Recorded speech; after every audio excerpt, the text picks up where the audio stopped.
Good morning students. Today we are going to start our new chapter 16, that is probability. ठीक है.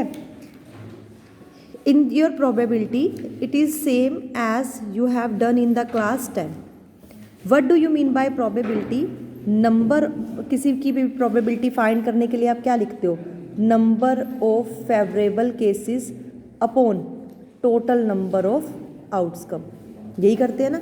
तो सबसे बड़ी पहली बात करते हैं, what do you mean by outcome. Outcome का मतलब, जैसे मान लो मैं आपसे ये कह रही हूँ कि एक डाइस थ्रो कीजिए, तो सबसे पहले हम ध्यान रखेंगे कि उनके आउटकम क्या होंगे एक डाई पर. 1 2 3 4 5 6. और in the other language you can say these are the sample space. यानी कि जो भी आपको दे रखा है तो आपने उसके सैम्पल स्पेस राइट करने हैं in your first exercise. Like in question number 1, a coin is tossed 3 times, describe the sample space. A coin is tossed 3 times, तो 3 टाइम कॉइन को टॉस करने पर 2 की पावर 3 यानी कि 8 सैम्पल स्पेस होंगे. तो क्या होते हैं sample space? H H T, H H T, H T H, H T T, T H H, T H T, T T H, T T T. ठीक है. तो ये आपके फर्स्ट क्वेश्चन का आंसर है कि जब आप एक कॉइन को 3 टाइम टॉस कर रहे हैं तो 8 sample space are there. In the second question, a die is thrown 2 time. जब आप एक डाई को 2 टाइम टॉस करते हैं तो क्या आता है? 1 1 1 2 1 3 अप टू 1 6, 2 1 से लेकर 2 6, 3 1 3 2 3 6. ऐसे ही कहाँ तक आएगा ये? 6 6. यानी कि एक डाइस में 6 होते हैं तो 2 डाइस में 6 की पावर 2 यानी कि 36 sample space will be there. Similarly a coin is tossed 4 times. जब आप 4 टाइम टॉस कर रहे हो 2 रेज टू पावर 4 यानी कि 16 आउटकम्स आर देयर. तो आपके पास देखिए इसको करने के क्या तरीके हैं. जो 3 वाला सैम्पल स्पेस होता है ना, उसको 2 बार लिख लो. जब आपने 2 बार लिख लिया तो 8 के आगे h लगा दो और 8 के आगे t लगा दो, तो ये आपके टोटल 16 सैम्पल स्पेस बन जाएंगे. नेक्स्ट, एक coin and a dice is throne. यानी कि एक कोइन के साथ एक डाइस थ्रो करनी है. सपोज आपके हैंड में एक कोइन है और एक आपके पास डाइस है, तो आप इसको इकट्ठा फेंको और इमेजिन करो, इधर आ गया कोइन में हेड और उधर आ गया 1, यानी कि हेड के साथ 2 भी आ सकता था. तो सैम्पल स्पेस क्या बनेंगे? H1 H2 H3 H4 H5 H6, T1 T2 T3 T4 T5 T6. Next question है, a coin is tossed, then a dice is rolled only in case head is shown on the coin. तो अब यहाँ पर क्या है कि जब आप एक कोइन टॉस कर रहे हो उसमें एच और टी आते हैं, लेकिन डाइस कब रोल्ड करनी है? जब आपके पास हेड आए. तो यानी कि टेल आने पर तो टी सिंगल रह जाएगा.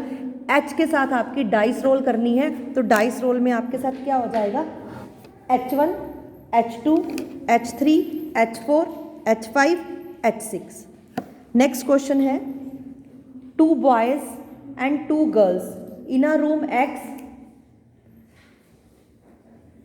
1 boy and 3 girls in a room Y, specify the sample space. यानी कि 2 बॉयज़ और 2 गर्ल्स रूम X में है तो उनको मेंशन कर दो. XB1 XB2 XG1 XG2. यानी कि boy in the room X, boy in the room X, girl in the room Y and second girl in the room XX. ऐसे ही boy 1 boy and 3 girls in room Y, तो YB1 यानी कि boy in room B1, girl in room Y, girl in room 2 and girl 3 room in Y. ठीक है. Next, 1 die of red color and 1 die of white color and 1 of blue color are placed in a bag. 1 die is selected at random and roll. Its color and the number on its uppermost face is noted. Describe the sample space. Red के लिए R use कर लो, white के लिए W and blue के लिए B. तो R1 die है तो R1 R2 R3 R4 R5 R6. ऐसे ही वाइट के लिए और ऐसे ही आप ब्लू के लिए लिखकर आप उसके सैम्पल स्पेस डिस्क्राइब कर सकते हैं. अगला क्वेश्चन है, अ फैमिली हैज़ 2 चिल्ड्रन. ठीक है. अगर 2 चिल्ड्रन है it means boy boy, girl girl, girl boy, boy girl. तो आपके पास क्या सैम्पल स्पेस होंगे? GG, GB, BG and BB. इसके आपके पार्ट सेकंड पार्ट में उसने क्या बोल रखा है, what is the sample space if we are interested in the number of girls in the family.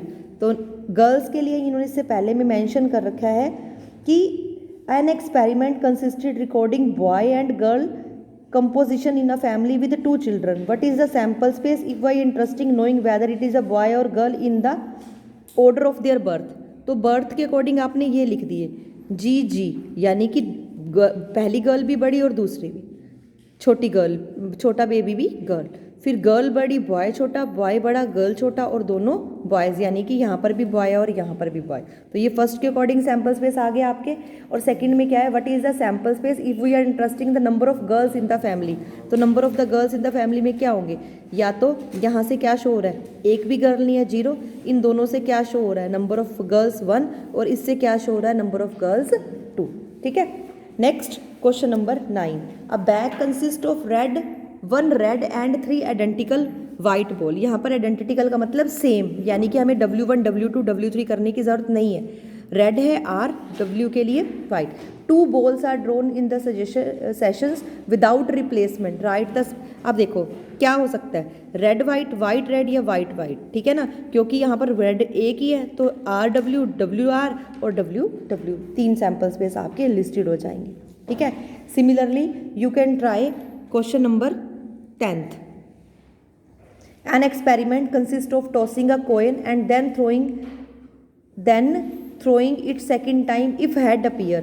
If tail appear on the first row, then a dice is rolled. Find the sample space। देखिए question क्या है, पहले आप H और T rolled कर रहे हैं। अगर H आ रहा है तो आपको क्या टॉस करना है, if consisted of a coin then throwing a second time if head appear, यानी कि हेड आने पर दोबारा से एक कॉइन टॉस ही करना है और टेल आने पर आपको डाइस थ्रोन करनी है। तो देखिए सैम्पल स्पेस आपके क्या बन जाएंगे, हेड के साथ जब आप कॉइन टॉस कर रहे हो तो HT बनेगा सिर्फ, क्योंकि हेड के साथ अपीयर हो रहा है, और टेल आने पर आप डाइस थ्रोन कर रहे हो तो टेल के साथ क्या आ जाएंगे, 6 element, T1 T2 T3 T4 T5 and T6। अब अगला क्वेश्चन क्या है, suppose 3 bulb are selected at random from a lot, each bulb is tested and classified defective D, non defective N, write the sample space. तो आपके sample space देखो क्या हो सकते हैं, just like a coin is toss 3 time, defective defective defective defective defective non defective. तो आप जो है जैसे कि आप कॉइन के सैम्पल स्पेस लिखते हैं वैसे ही आप इसके भी सैम्पल स्पेस लिख सकते हैं। Now you have to complete your 16.1, you have to write only sample space. Thank you students.